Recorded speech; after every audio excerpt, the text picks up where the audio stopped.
Boa noite, irmãos. A graça e a paz do nosso Senhor Jesus, meus irmãos.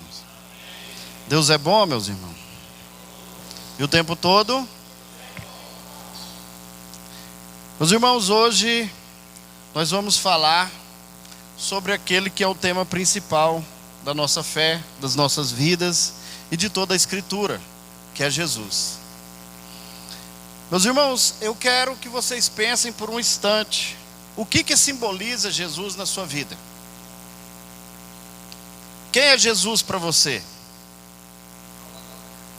Seu Salvador? O que mais? E tudo o que mais há. Meus irmãos, quando você saiu da sua casa nessa noite para chegar aqui, você veio fazer o quê?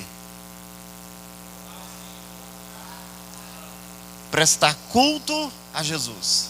Por quê? Porque somente Ele é digno.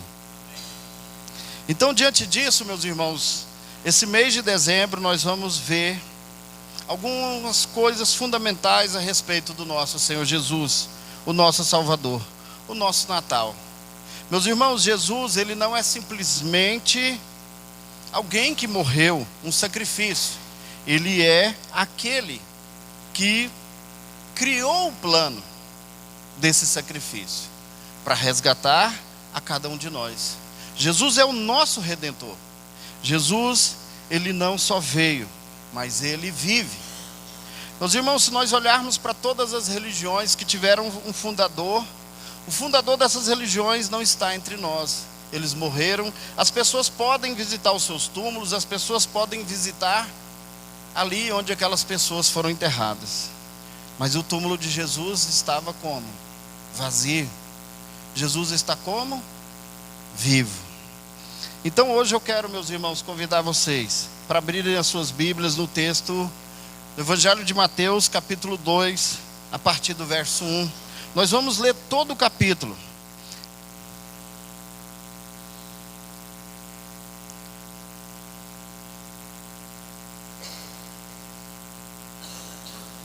Amém? Tendo Jesus nascido em Belém da Judéia em dias do rei Herodes, eis que vieram uns magos do Oriente a Jerusalém e perguntavam: onde está o recém-nascido rei dos judeus? Porque vimos a sua estrela no Oriente e viemos para adorá-lo. Tendo ouvido isso, alarmou-se o rei Herodes e com ele toda Jerusalém. Então, convocando todos os principais sacerdotes e escribas do povo, indagava deles onde Cristo iria nascer. Em Belém da Judéia, responderam eles: assim está escrito por intermédio do profeta: e tu, Belém, terra de Judá, não és de modo algum a menor entre as principais de Judá, porque de ti sairá o guia que há de apacentar a meu povo Israel. Com isto, Herodes, tendo chamado secretamente os magos, inquiriu deles com precisão quanto tempo em que a estrela aparecera. Enviando-os a Belém, disse-lhes: ide, informai-vos cuidadosamente a respeito do menino, e quando o tiverdes encontrado, avisai-me para eu também ir adorá-lo. Depois de ouvirem o rei, partiram, e eis que a estrela que viram no Oriente os precedia, até chegando parou sobre onde estava o menino. E vendo eles a estrela, alegraram-se com grande e intenso júbilo. Entrando na casa, viram o menino com Maria, sua mãe. Prostrando-se, adoraram, e abrindo os seus tesouros, entregaram-lhe suas ofertas, ouro, incenso e mirra. Sendo da divina advertência prevenidos com sonho para não voltar à presença de Herodes, regressaram por outro caminho à sua terra. Tendo eles partido, eis que apareceu um anjo do Senhor a José em sonho e disse: dispõe, toma o menino e sua mãe, foge para o Egito e permanece lá até que viesse, porque Herodes há de procurar o menino para o matar.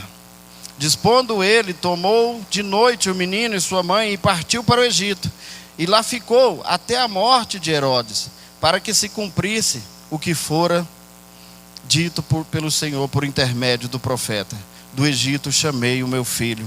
Vendo-se iludido pelos magos, enfureceu-se Herodes grandemente e mandou matar todos os meninos de Belém e de todos os seus arredores, de 2 anos para baixo, conforme o tempo do qual com precisão se informara dos magos.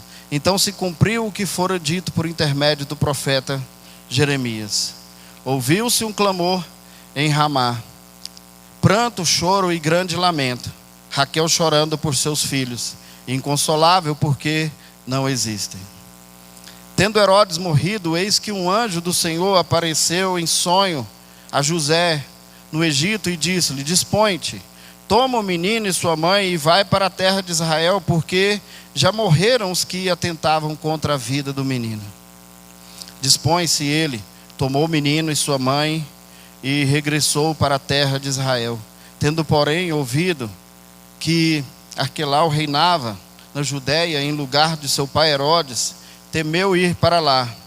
Por divina advertência, prevenido em sonho, retirou-se para as regiões da Galiléia e foi habitar numa cidade chamada Nazaré, para que se cumprisse o que fora dito por intermédio dos seus profetas: ele será chamado o Nazareno.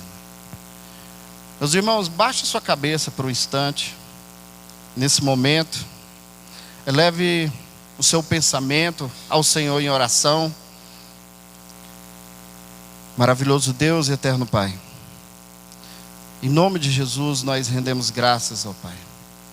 Pai, que o Senhor venha falar aos nossos corações sobre o verdadeiro Natal, aquele que foi o maior de todos os presentes, que nos trouxe a maior de todas as bênçãos e milagres, a salvação.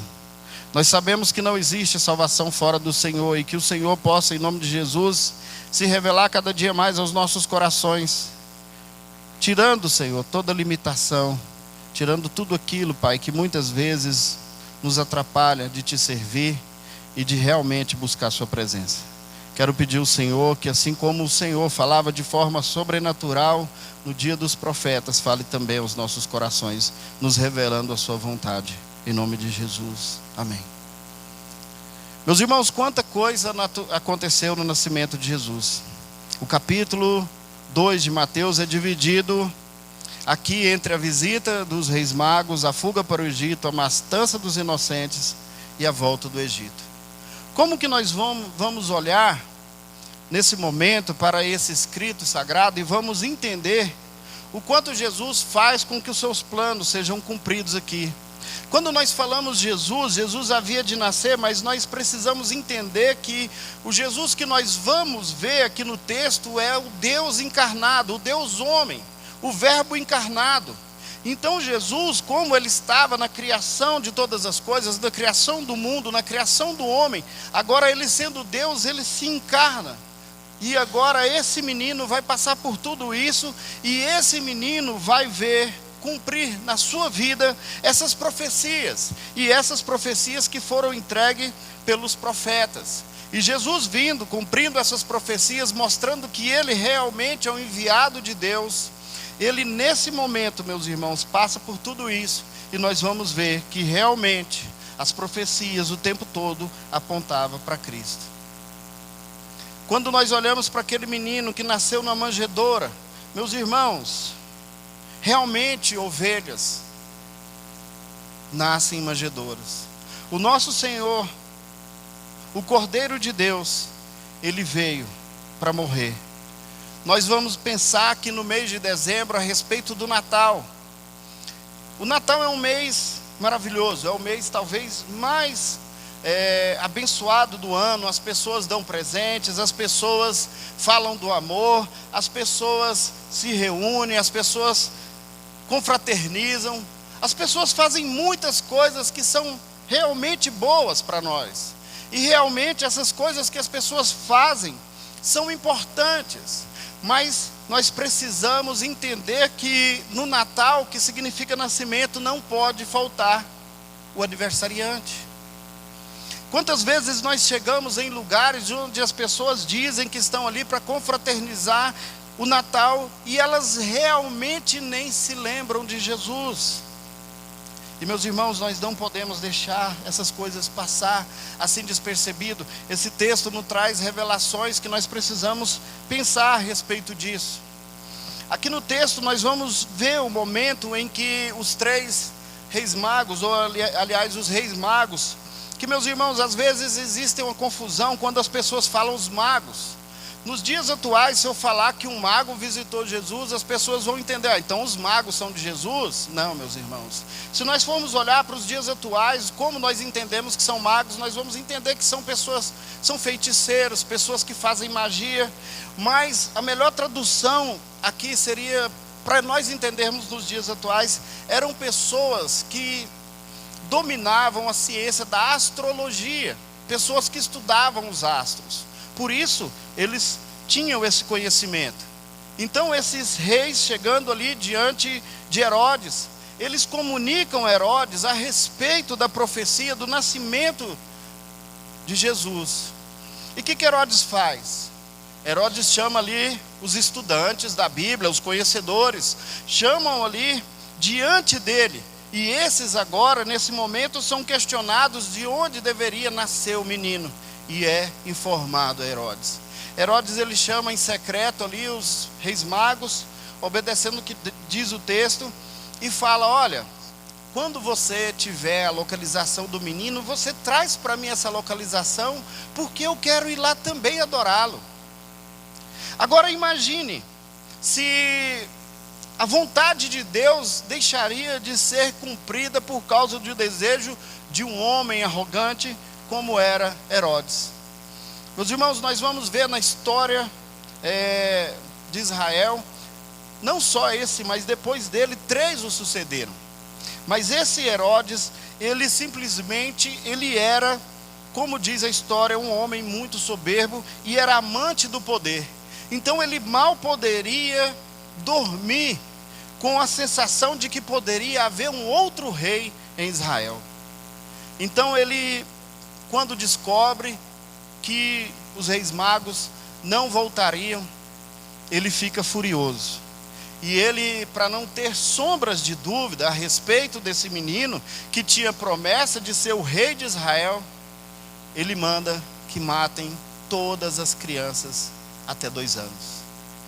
Assim também era uma profecia, meus irmãos. Então, quando ele manda que mata as crianças de 2 anos, em sonho, José, pai de criação de Jesus, é alertado e ele recebe a ordem também, cumprindo outra profecia, e ele vai para o Egito. Lá no Egito, meus irmãos, ele fica até que o anjo, mais uma vez, visite ele em sonho e fala que ele poderia voltar, pois Herodes estava morto. Então, mesmo assim, ele sente temor em voltar, mas ele retorna.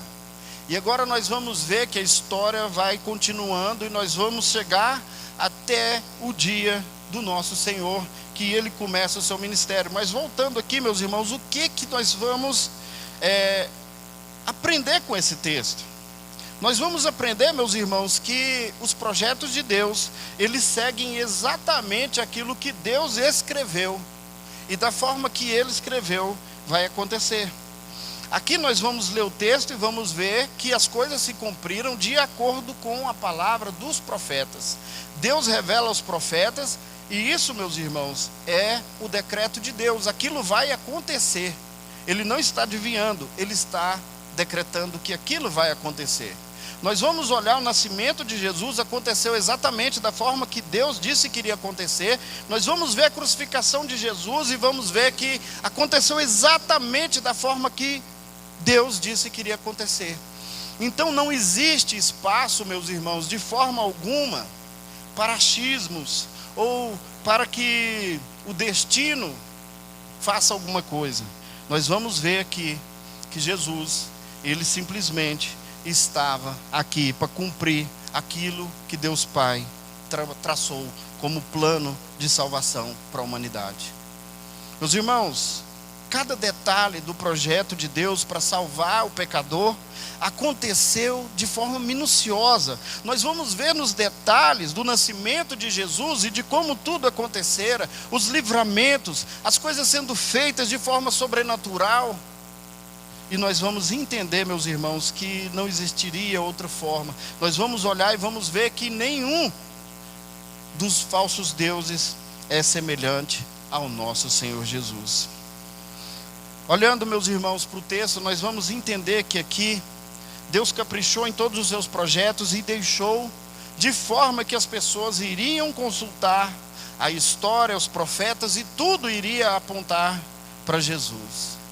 Agora, meus irmãos, aquele menino, ele nasce de um milagre. Quando Jesus foi anunciado a Maria, nós vamos entender que Maria, meus irmãos, ela é nossa irmã, ela era uma pessoa abençoada, ela foi uma mulher que recebeu uma missão ímpar. Mas quando nós vamos ver esses reis magos chegar para conhecer Jesus, eles não adoraram Maria, eles adoraram o Senhor Jesus, porque somente Ele é digno de adoração. Nós vamos entender aqui que tudo falava a respeito de Jesus. Maria, José, o rei Magos, Herodes, todos esses são coadjuvantes, e Jesus é o principal nessa história. Meus irmãos, Deus encarna em um menino e muda a história da humanidade. Meus irmãos, se Jesus não tivesse nascido, se Jesus não tivesse vindo, se as profecias a respeito de Jesus não houvessem se cumprido, a nossa fé seria em vão. Mas nós temos, meus irmãos, diante de nós uma fé racional de um Deus que se manifesta ao seu povo, e de várias vezes, de várias formas, nós vamos ver Ele se manifestando. E aqui, mais uma vez, nós vamos ver o livramento que Deus deu ao nosso Senhor. Meus irmãos, Jesus, ele ainda era um menino, estava aos cuidados de Maria e José.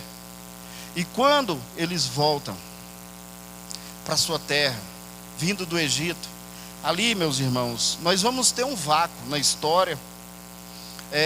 Nós não sabemos o que aconteceu depois da adolescência de Jesus. Nós vamos ver ele até um menino ali, por mais ou menos 13 anos, depois nós vamos ter um vácuo, até chegar aos 30 anos, onde ele inicia o seu ministério. Meus irmãos, e não tem nenhum problema nisso. Deus revelou aquilo que era para que nós soubéssemos. Mas nós vamos entender que Jesus, ele crescendo, ele vai dando demonstração de que ele realmente era enviado de Deus. Nós vamos ver Jesus, ele no templo, um menino diante de pessoas letradas na palavra de Deus, e ele estava ali ensinando. Porque ele, quando falava, a sabedoria que vinha dele não tinha igual, nem entre os fariseus, nem os saduceus, nem em um outro ali. Então, quando Jesus é questionado ali, aliás, é avisado, quando ele estava no templo, que a sua mãe e os seus irmãos o procuravam, ele trouxe uma informação que é importante para cada um de nós sabermos. Disseram para Jesus: Jesus, a sua mãe e os seus irmãos estão ali fora te procurar. Ele: quem é minha mãe e os meus irmãos, senão aqueles que fazem a vontade do meu Pai? Jesus mostra que nós somos a família de Deus. E Ele nos chama, meus irmãos, a termos convivência com a família de Deus. O texto, no versículo de 1 a 6, diz assim, meus irmãos: tendo Jesus nascido em Belém da Judéia, em dia dos reis Herodes, eis que vieram os magos do Oriente a Jerusalém.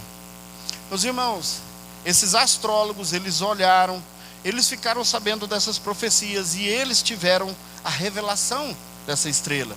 Nós vamos ver que Deus estava falando com eles, porque no momento em que eles estavam lá a adorar o menino, eles também receberam a revelação que eles não deveriam voltar a Herodes. Então eles não seriam o instrumento que levaria Herodes ao menino. E aqui, meus irmãos, o verso 2, e perguntava onde estava o recém-nascido rei dos judeus. Eles chegaram com convicção de que a profecia que o rei dos judeus nasceria ali, e Herodes foi pego de surpresa, meus irmãos, e ele ficou ali alarmado. Ele convoca os principais sacerdotes, escribas, e questiona a respeito dessas coisas, porque isso dizia a respeito da fé judaica. E Herodes não fica em paz. Ele agora quer eliminar aquele risco de que alguém além dele poderia ser o rei. O texto que no verso 6 diz assim: e tu, Belém, terra de Judá, não és de modo algum menor entre os principais de Judá, porque a ti sairá o guia que há de apacentar o meu povo Israel. Esse texto aqui, uma profecia de Miqueias, está no capítulo 5, no verso 2, e ela se cumpriu nesse dia, meus irmãos. Agora, uma coisa que nós precisamos pensar. Meus irmãos, Herodes queria fazer o que com Jesus? Queria matá-lo. Meus irmãos, nós vamos olhar no decorrer da história e vamos nos deparar com vários e vários momentos em que os cristãos são perseguidos, os cristãos são mortos, mas por causa de quê? Por causa de Jesus. A humanidade, mergulhada no pecado, odeia Jesus. Então Herodes não queria ver um outro rei. Herodes queria matar Jesus. Herodes não queria de forma alguma que o rei dos judeus viesse reinar. E ele faz o quê? Começa a matança. E mata todas as crianças, todos os meninos de até 2 anos. Meus irmãos, em Israel e toda a circunvizinhança, todas as crianças de até 2 anos foram mortas. Então isso é a crueldade do homem sem Deus. O texto de Isaías no capítulo 9, verso 6, diz o seguinte: porque um menino nos nasceu, um filho se nos deu, o principado está sobre os seus ombros, e ele chamará Maravilhoso Conselheiro, Deus Forte, Pai da Eternidade, Príncipe da Paz.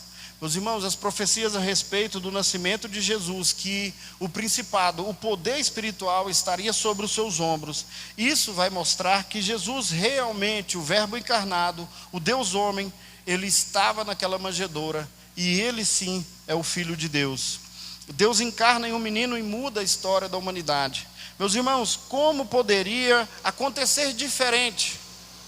Será que quando nós olhamos para o Natal dos dias atuais, nós vamos olhar e vamos ver Jesus a todo momento? Meus irmãos, colocaram um homem gordo de barba branca, vestido de vermelho, para simbolizar o Natal, a fim de apagar a imagem de tudo que representa o nosso Senhor. Muitas vezes ensinam para as crianças que o Natal é tempo de dar presente, e que o Papai Noel é a coisa mais importante do Natal, e se você se comportar, receberá o presente. Indo completamente contra aquilo que Jesus fez por nós. Meus irmãos, o presente que nós recebemos, a vida eterna, nós não merecíamos. Ser bonzinhos não nos faz merecer a vida eterna. Então, de graça, favor imerecido, através apenas da fé no Filho de Deus, Jesus Cristo, nós somos salvos. Então é algo que vai contra tudo aquilo que a humanidade sem Deus imagina.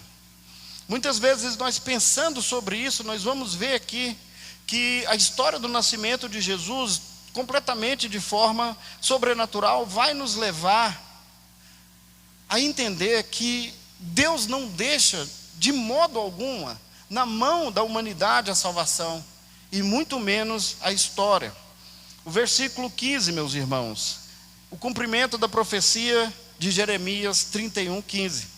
Assim diz o Senhor: ouvi-se um clamor em Ramá, pranto, grande lamento. Era Raquel chorando por seus filhos e inconsolável por causa dele, porque já não existem.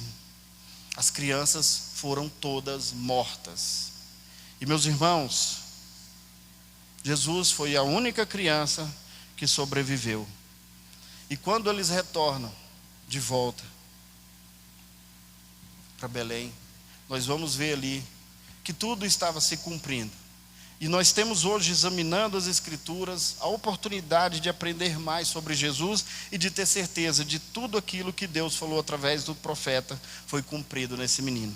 Agora, o mais importante do que sabermos que Jesus, o Filho de Deus, nasceu, que era aquela criança na manjedoura, que era aquela criança que foi levada para o Egito para não morrer, é importante sabermos que é Ele mesmo, que é o nosso Senhor e Salvador.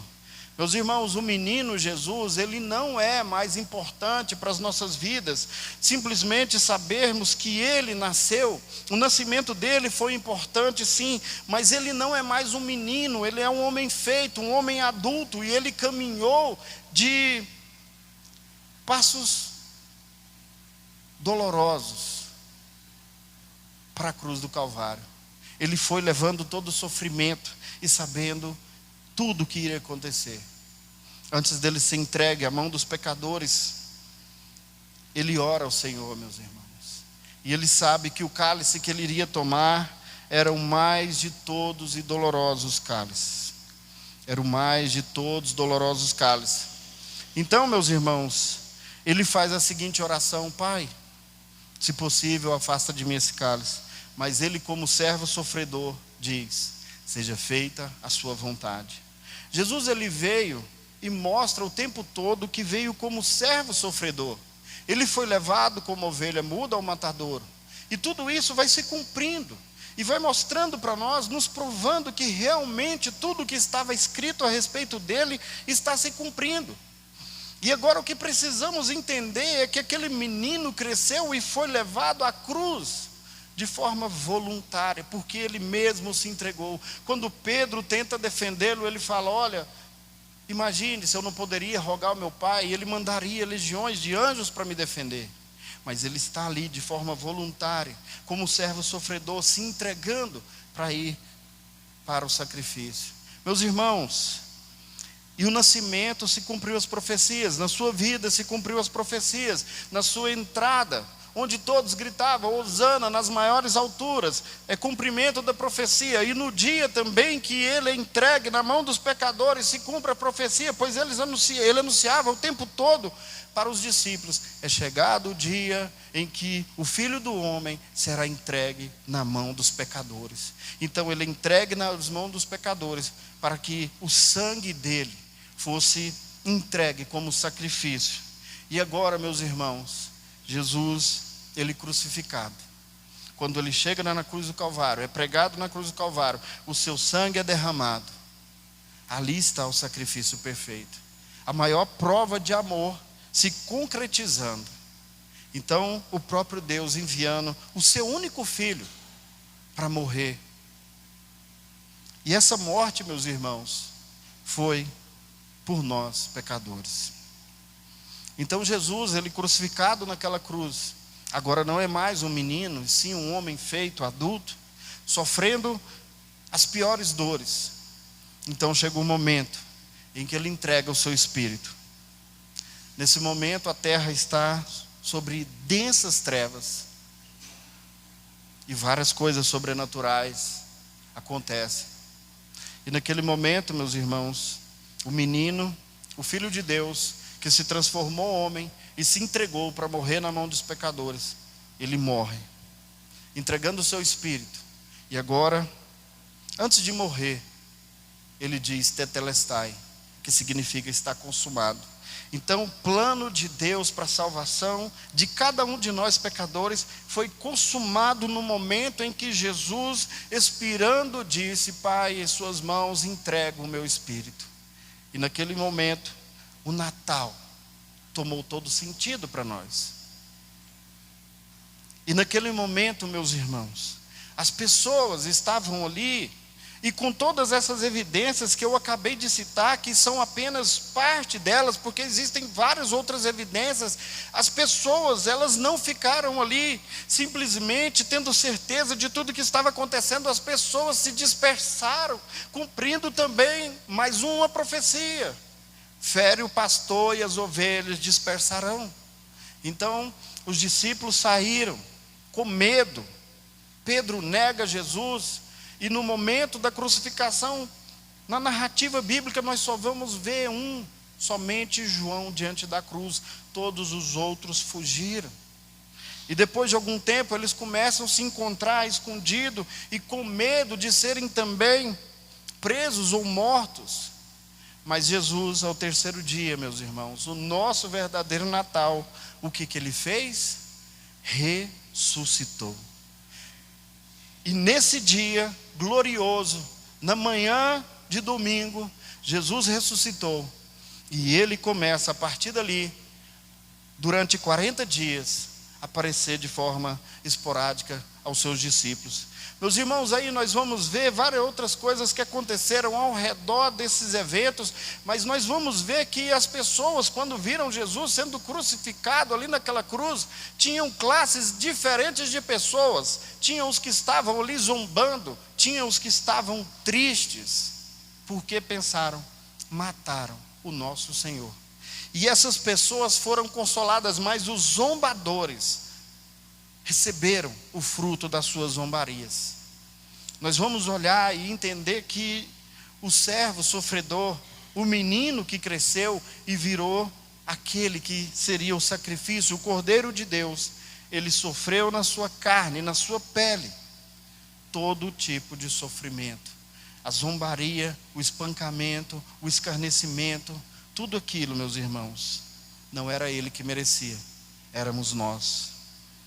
E nós vamos ver que o pecado, na vida dos pecadores, quanto mais ele é aflorado, mais eles odeiam Jesus. Então, quando nós olhamos para as pessoas que muitas vezes olham para os crentes e não gostam de crentes, eles não gostam, na verdade, de Jesus.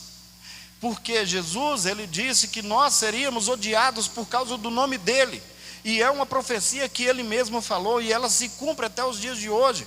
Todos os apóstolos, com exceção de João, tiveram mortes cruéis.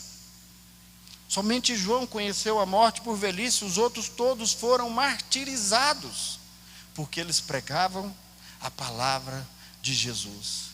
A humanidade caída em seus pecados odeia o nosso Salvador, odeiam a Jesus. E por isso nós que fomos alcançados e fomos transformados pelo poder de Deus, precisamos entender que as nossas vidas não serão mais fáceis, porque nós temos Jesus em nossas vidas. As nossas vidas vão valer a pena, as nossas vidas farão sentido, as nossas vidas são simplesmente a coisa mais importante nessa terra, porque nós somos aqueles que vamos falar desse amor, vamos levar esse evangelho às outras pessoas, mas no meio desse processo, aquelas que não receberão essa palavra, muitas delas vão nos odiar e até nos desejar a morte. Meus irmãos, a história de Jesus, do seu nascimento, até a cruz, a ressurreição, até a ascensão aos céus, exige de nós uma resposta. E qual é a resposta? O dia em que Jesus, depois de 40 dias da sua ressurreição, ele ascendeu aos céus diante de 500 pessoas. As pessoas olharam para o céu e ficaram olhando Jesus subindo. E o anjo diz o que para eles? Por que estão olhando para os céus? Se aquele que subiu voltará. Então, hoje, meus irmãos, a maior esperança que existe é que ele está voltando. Então, será que tudo isso não é simplesmente parte de um plano perfeito em que praticamente todas as etapas foram cumpridas e agora só nos resta aguardar a última etapa? Meus irmãos, como nós estamos aguardando a vida da criança que cresceu, virou um homem, foi levado à cruz, morreu, ressuscitou, ascendeu aos céus e deixou a promessa que viria buscar sua igreja. Tudo isso que foi narrado foi simplesmente para mostrar que Deus não deixa de cumprir suas promessas, e a maior de todas, e a última e mais poderosa, é que Ele virá e buscará sua igreja. Meus irmãos, você está ansioso por esse dia? Eu gostaria de ouvir a resposta de vocês. Vocês estão ansiosos por esse dia? Meus irmãos, o que mais desperta a curiosidade das pessoas é de saber como será lá no céu. Eu tenho um relato de alguém que deu uma espiadinha lá. Mas está aqui na Bíblia, meus irmãos.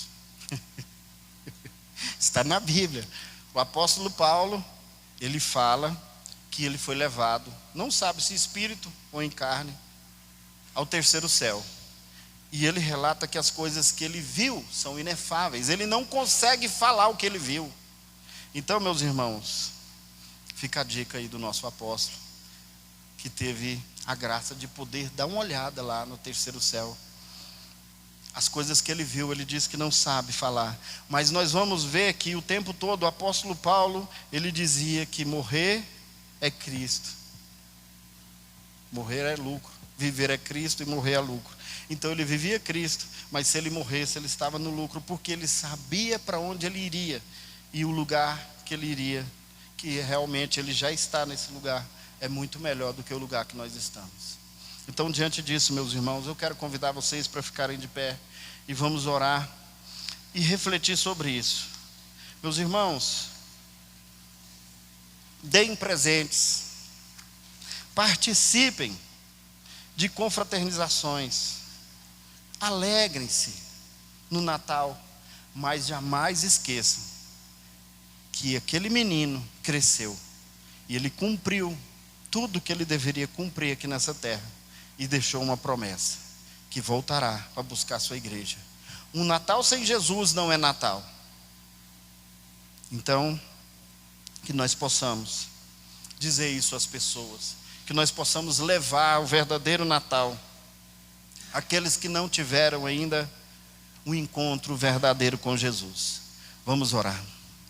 Maravilhoso Deus, eterno Pai, em nome de Jesus, nós que estamos a aguardar a sua volta, Pai, colocamos as nossas vidas diante do Senhor e te clamamos que o Senhor continue trabalhando em nossas vidas, em nossos corações, em nossas mentes, e que a sua mensagem seja a esperança das nossas vidas, que a sua palavra seja o nosso guia e que possamos verdadeiramente viver de uma forma que te agrada, para que possamos, ó Pai, ser testemunho vivo aqui nessa cidade, que o Senhor possa realmente se agradar de nós e que nós possamos receber cada dia mais do Senhor. Pai, que o Senhor possa, em nome de Jesus, abençoar a vida dessa igreja, dessa cidade, dessa nação, e que nós possamos, ó Pai, ter a graça de sermos instrumentos em sua mão. Que o Senhor possa abençoar cada um de nós. Em nome de Jesus oramos. Amém. Meus irmãos, podem sentar. Nós falamos hoje do verdadeiro Natal, mas na verdade o que nós precisamos entender é que em todo dia é Natal. Eu quero convidar os irmãos a abrirem suas Bíblias. Hoje é dia da ceia do Senhor, o dia em que nós vamos lembrar de tudo aquilo que Jesus fez por nós. Nós já começamos a olhar e ver o que Deus preparou desde a eternidade para nós. Ele envia o seu Filho que é Jesus Cristo, que cresce, morre por nós, ressuscita e deixa essas promessas. E hoje, meus irmãos, o dia da ceia do Senhor, nós vamos mais uma vez participar do memorial da morte de Cristo. A morte que trouxe vida, trouxe paz, esperança e alegria